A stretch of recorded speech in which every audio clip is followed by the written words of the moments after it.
नमस्कार, कसे आहात? मस्त असाल तर आज आहे गुरुवार आणि हे मनी प्लांट खूप वाढलं होतं. मला कटिंग करायची होती त्याची, तर तसंच राहून जात होतं. तर म्हटलं याला आता कटिंग करून पाण्यात लावते आणि हे छान वाढतंय. मनी प्लांट असो किंवा कोणतेही प्लांट असो, त्याला कटिंग करत राहावं लागतं. आता हे कटिंग करून मी पाण्यात लावते. माझ्याकडे बॉटल आहे छोट्या, ज्या आपण चिली फ्लेक्स किंवा ऑरिगॅनो आणतो, तर त्या संपलेल्या बॉटल आहेत, तर त्या फेकत नाही मी. किंवा सॉस असेल, टमॅटो सॉसच्या बॉटल, त्याही यूज केल्या तरी चालतं. काचेच्या मी वस्तू जास्त फेकत नाही. कोणत्याही काचेच्या वस्तू बॉटल्स आल्या ना, तर ते मी प्लांटसाठी ठेवते. काचेची बॉटल नसेल तर काचेचा ग्लास असेल, प्लास्टिकची बॉटल असेल, तर त्याला कट करून सुद्धा त्याच्यात पाणी टाकून आपण लावू शकतो. छान रूट्स आले ना, तर मग मातीमध्ये आता हे जे कटिंग केले ते मी डायरेक्ट जर मातीत लावलं ना, तर मग ते पानं हळूहळू पिवळी पडतात. आणि हे बघा, हे असे बॉटल्स आहेत, तर त्याला मी धुवून घेते आणि बॉटल ना त्याच्यात लिक्विड काही असेल, डिशवॉश वगैरे, ते टाकून स्वच्छ धुवून घ्यायचं आणि स्वच्छ पाणी भरायचं. आणि हे बघा असे रूट्स येतात. तर हे जे प्लांट आहे याला मस्त असं रूट्स आलं आहे, तर ते अजून मी वाढू देते आणि मग मातीत लावते. आणि आता ह्याला बघा मी कशी कटिंग करते. एक पान असेल तर ते जे रूट्स वाढलेलं आहे तिथून कटिंग करायचं आणि असं त्याचा गुच्छा बनवून घ्यायचा. आता हे बघा, ह्याला असं पान नाही आहे, पण त्याला रूट्स आहे, तरी मी ते घेतलं आहे. आणि हे पाण्यात लावायचं आणि छान रूट्स आले ना, वाढू द्यायचं. ह्याला वेळ लागतो, लगेच नाही वाढत हे. आणि मग मातीत लावायचं, छान ग्रोथ होते.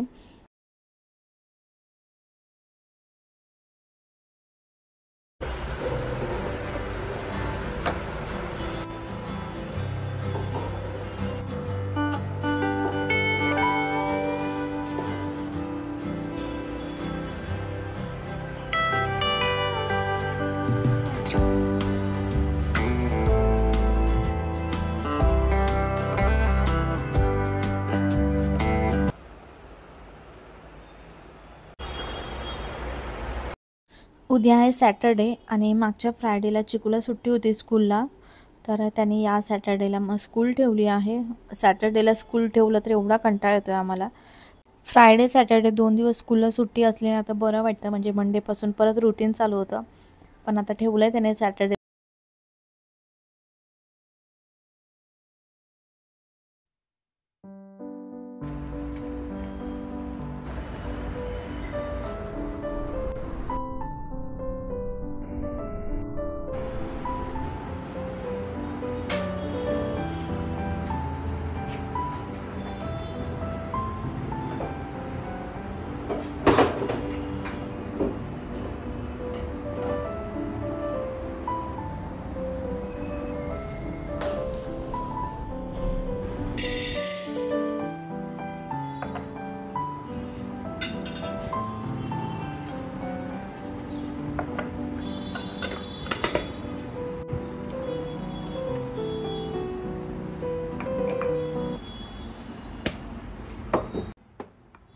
अख्खा मसूरची भाजी बनवायची आहे, तर मी त्याला भिजवलं नाही आहे, डायरेक्ट मी कुकरला लावणार आहे. नाहीतर मग मी भिजवते सुद्धा, कधी कधी भिजवून सुद्धा बनवते. कुकरला शिजून जातं. भिजवलेली मसूर जर कुकरला लावली तर जास्त शिजली जाते. आणि मी विसरलीसुद्धा, मला जेव्हा डायरेक्ट करायचं असेल तर कुकरलाच लावते. तर इथे मी आता कांदा आणि टमॅटो बारीक कापून घेते. जोपर्यंत मी बाकीची तयारी करून घेते तेवढा वेळ मी मसूर पाण्यात भिजत ठेवली आहे, म्हणजे लवकर शिजेल कुकरला. तर आता जे काही सामान लागेल ते फ्रीजमधून काढून घेते मी. आणि मी एक ऑर्गनायझर आणलं होतं, तर ते मगाशी मी धुतलं आहे, सुकवायला ठेवलं आहे. तर तुम्हाला दाखवते मी शेवटी. इथे मी लाल मिरची घेतली आहे फोडणीमध्ये टाकायला. लाल मिरची मी फ्रीजमध्येच ठेवते, बाहेर ठेवत नाही, खराब होत नाही, भरपूर दिवस राहतं म्हणून.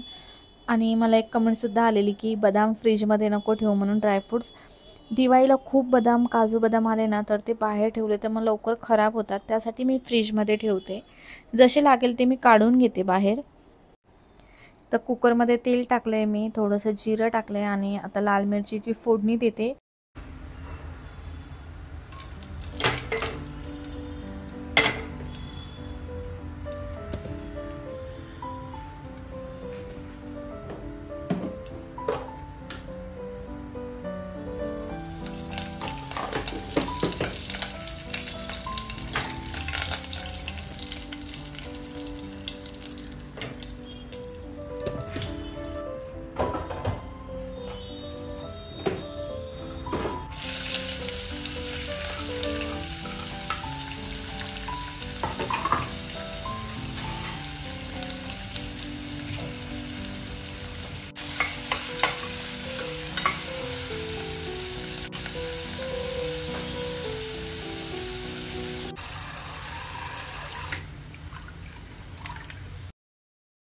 एका साईडला मी भातसुद्धा ठेवते शिजायला आणि कणिकसुद्धा मी मळून ठेवलं आहे चपाती करण्यासाठी.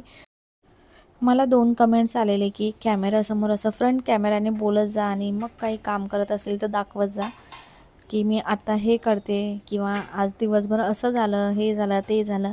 तर असं शक्यतो मी जास्त तसे व्लॉग्स करतच नाही. जेव्हा मला बोलायचं असेल तुमच्याशी तर मी व्यवस्थित बसून तुमच्याशी बोलते.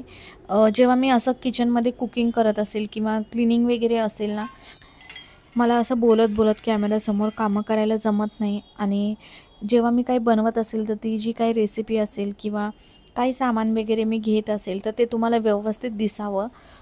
तुम्हाला माहिती असेल ASMR व्लॉग्स जे असतात तर त्या व्लॉगसारखे मी करायचा प्रयत्न करते. मला तेवढे परफेक्ट जमत नाही, पण मी चांगलं शूटिंग करायचा प्रयत्न करते म्हणजे तुम्हाला व्यवस्थित दिसावं. तुम्हाला माहिती असेल ASMR व्लॉग जे असतात तर त्या व्लॉग्समध्ये तुम्हाला फक्त जे काही काम करतोय आपण किंवा भांड्यांचा आवाज असेल किंवा तुम्ही एखादी फोडणी देत असाल तर त्या फोडणीचा आवाज, बॅकग्राऊंडला पाऊस आता चालू आहे तर पावसाचा आवाज किंवा लहान मुलं असतील घरात तर त्यांची बडबड, तर एकदम कमी व्हॅल्यूममध्ये बॅकग्राऊंडला म्युझिक, असे जे काही आवाज असतात नॅचरल, तर ते व्लॉग्समध्ये जेव्हा ऐकतो ना आपण तेव्हा छान वाटतं. मी फ्रंट कॅमेराने तुमच्याशी बोलत जाणार की आता मी हे करते, ते करते. घरामध्ये दुसरी पण माणसं असतात, त्यांची बडबड चालू असते. मग मग ते तुम्ही बघणार आणि दिवसभर तसं तर प्रत्येकाच्या आयुष्यामध्ये नुसता आवाज, किरकिर, गाड्यांचा आवाज, ट्रॅफिक, घरामध्ये बडबड, भांडणं, हसणं हे सगळंच असतं. फक्त माझ्या व्लॉगमध्ये तुम्हाला असं शांत व्लॉग दिसलं पाहिजे. शांत म्हणजे तुम्हाला असं पॉझिटिव्ह वाटायला पाहिजे. जास्त व्लॉगमध्ये खूप बडबड, आवाज आणि मी तुम्हाला काही ना काही ज्ञान देते म्हणा किंवा तुम्हाला असं करा, तसं करा किंवा मग दिवसभर आज हे झालं, ते झालं, आज आम्ही इकडे गेलो होतो, आत्ता आम्ही हे बनवलं. तर प्रत्येक गोष्ट व्लॉग्समध्ये मग ते शेअर करत नाही मी. मला जास्त वाटत नाही की ते शेअर करावं. काही काम वगैरे असेल किंवा रुटीन असेल, रेसिपी असेल तर तेच मी शेअर करते. आणि एक कमेंटसुद्धा आलेली की तुम्ही चिकूचं जे रुटीन आहे ते दाखवा म्हणून. चिकूला तुम्ही बघता खूप कमी मी व्लॉगमध्ये घेते, त्यालासुद्धा मी दाखवत नाही कॅमेरासमोर. थोडंफार तुम्हाला मी दाखवते ब्लॉगमध्ये, बघता तुम्ही. एखादा मिनिट किंवा अर्धा सेकंदासाठीच असतो तो व्लॉग्समध्ये, जास्त वेळ नसतो. आणि त्याचं मस्त रुटीन चालू आहे. कधी मला वाटलं तर नक्कीच मी शेअर करेल, पण सध्या तरी नाही. आणि मी जर शेअर केलं ना तर कंटिन्यू त्याच्यावर कॅमेरा राहणार सकाळी उठल्यापासून तर रात्री झोपेपर्यंत. आणि मग तो कम्फर्टेबल राहणार नाही. त्याला माहिती आहे कॅमेरा समोर आला का थोडेसे पोरं आहेत ना शांत होतात. काय बोलावं काय नाही बोलावं हे त्यांना कळत नाही.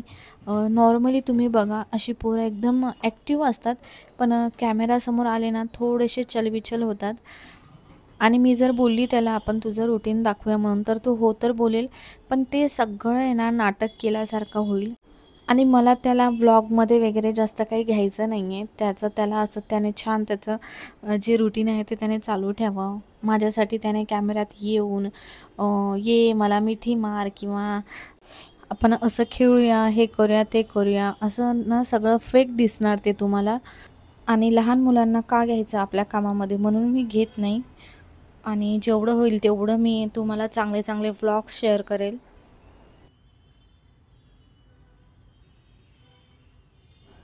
आणि तुम्हाला कदाचित माझे व्लॉग्स आवडत असतील म्हणूनच तुम्ही सबस्क्राईब केलं असणार आणि लाईकसुद्धा करता, कमेंटसुद्धा करता. तर असेच मी व्लॉग्स बनवत जाईल पुढे. मला भरपूर चांगले चांगले व्लॉग्स बनवायचे आहे. आणि कालच मला एक कमेंट्स आले की गणेश चतुर्थीच्या आधी होम टूर कर म्हणून. हो नक्कीच, मला थोडीफार डीप क्लिनिंग करायची आहे. तर आता गणेश चतुर्थी जवळच येते तर मी विचार केला की तेव्हाच करावं. आता जरी केलं तरी नंतर परत करावंच लागणार आहे. आणि संदीप पण बोलतो की थांब म्हणून थोड्या दिवस, तेव्हाच आपण एकदाच करूया पूर्ण क्लिनिंग. त्यासाठी मी होम टूर करत नाही आहे सध्या. मी त्याच्याचसाठी थांबले आहे की क्लिनिंग एकदाच दोन्ही होऊन जाईल, गणेश चतुर्थीची आणि अशी आपली जी महिन्याची क्लिनिंग असते ती. तर त्यासाठी मी थांबली आहे आता. आता 15 दिवस जाऊ देते आणि नंतर मग हळूहळू बाकीची कामं करते. ते क्लिनिंग वगैरे झाली की मी तुम्हाला मग लिव्हिंग रूमची टूअर देईल, मग बेडरूम, मग किड्स रूम, असं एक एक देईल आणि मग पूर्ण असा एक होम टूअर. तर मला खूप चांगले चांगले व्लॉग्स तुम्हाला आता शेअर करायचे आहेत. प्रयत्न करते मी तुम्हाला आवडावं.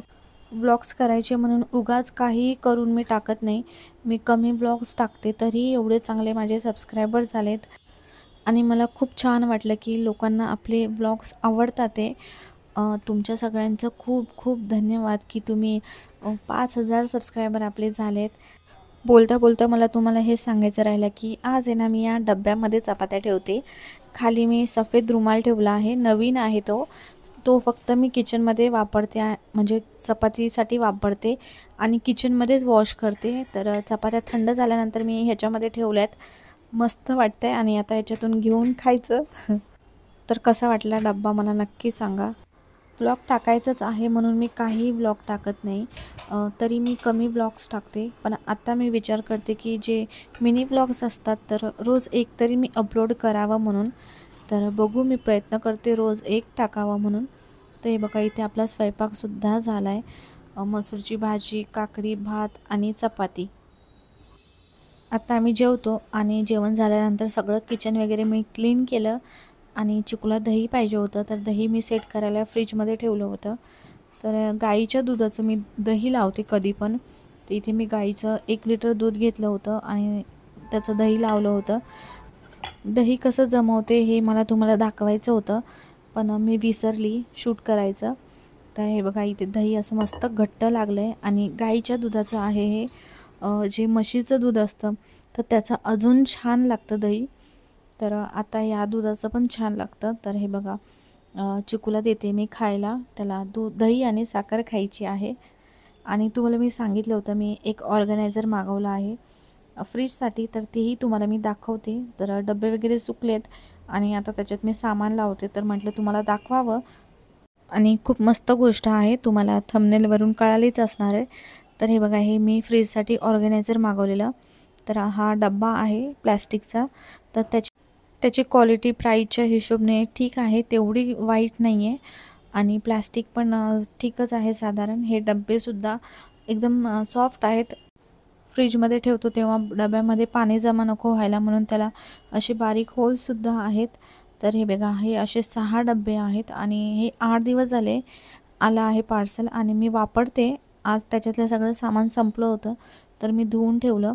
तर हे बघा हे असे 6 आहेत. हे मला खूप उपयोगाचं वाटलं.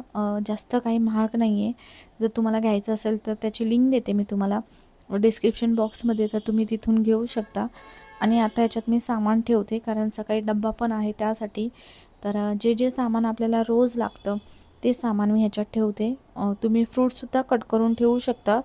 मी बघितलं आहे की फ्रूट्ससुद्धा ठेवतात. पण फ्रूट्स कट करून ठेवले ना तर त्याचा जो वास आहे ना तो सगळा त्या फ्रूट्सचा किंवा मिरच्या असतील किंवा लसूण असेल तर त्याचा वास सगळ्या त्या फ्रूट्स कट केलेल्यामध्ये जातो आणि मग त्याची टेस्ट चांगली लागत नाही. फक्त मी ह्याच्यात अशा भाज्या ठेवते. भाज्या म्हणजे जे लागतं आपल्याला रोज ते ठेवते मी. एक जरी डबा काढला तर भाजीसाठी किंवा डाळीसाठी जे काही सामान लागतं ते सगळं फ्रीजमधून बाहेर काढलं जातं. नाहीतर असे आपल्याला 5-6 डबे काढावे लागतात. कोथिंबीरचं, मिरचीचं, कढीपत्ताचं, आलं, लसूण, परत टमॅटो पाहिजे असेल तर ते सगळे असे वेगवेगळे डबे काढावे लागायचे.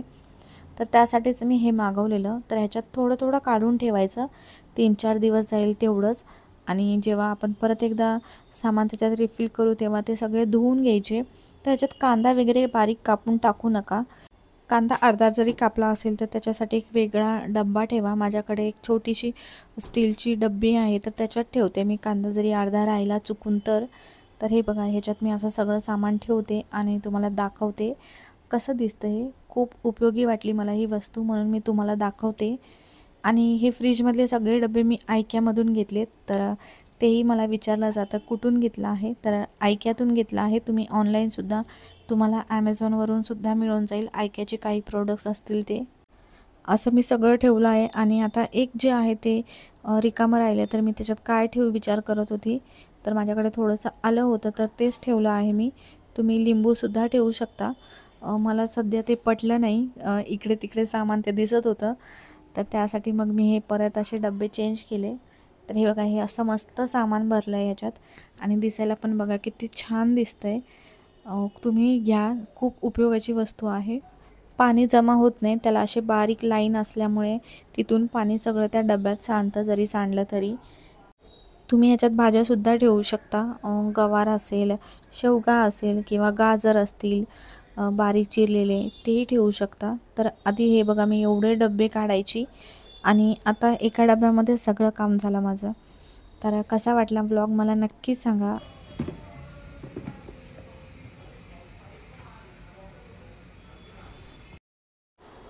आणि हा फळांचा आणि भाज्यांचा रंग एवढा छान दिसतो ना, किती सुंदर दिसतंय बघा. आणि हा एकच डबा काढायचा आणि आपलं जेवण रेडी. तर कसा वाटला ब्लॉग नक्की सांगा. व्हिडिओ आवडला तर चॅनलला सबस्क्राईब करा. आणि चिकूने काहीतरी फ्रेंडशिप बँड आणले होते तर तेच तुम्हाला दाखवते. काय आणले बघू चिकू? इविलाय पाय पाय खाली कर. मी पण एक घातलंय. अच्छा बघू, बनवून आणलं ना तू? हो. हे कोणासाठी आहे? फ्रेंडसाठी आहे. कोणत्या फ्रेंड नाव सांग ना. सात्विक, रेयांश, शौर्य. अच्छा, आणि हे कोणासाठी? हे नॉर्मल जे आहेत. हे बेस्टेस्ट वाल्या फ्रेंडसाठी आणि नॉर्मलसाठी. अच्छा, आणि हे वाला पिंक वाला माझ्यासाठी. हे कोणासाठी आहे? फ्रेंडसाठी. अच्छा. हो. 1 2 3 पापासाठी कोणतं आहे? पापाचं आणि माझं कोणतं आहे? पापाला हे आहे.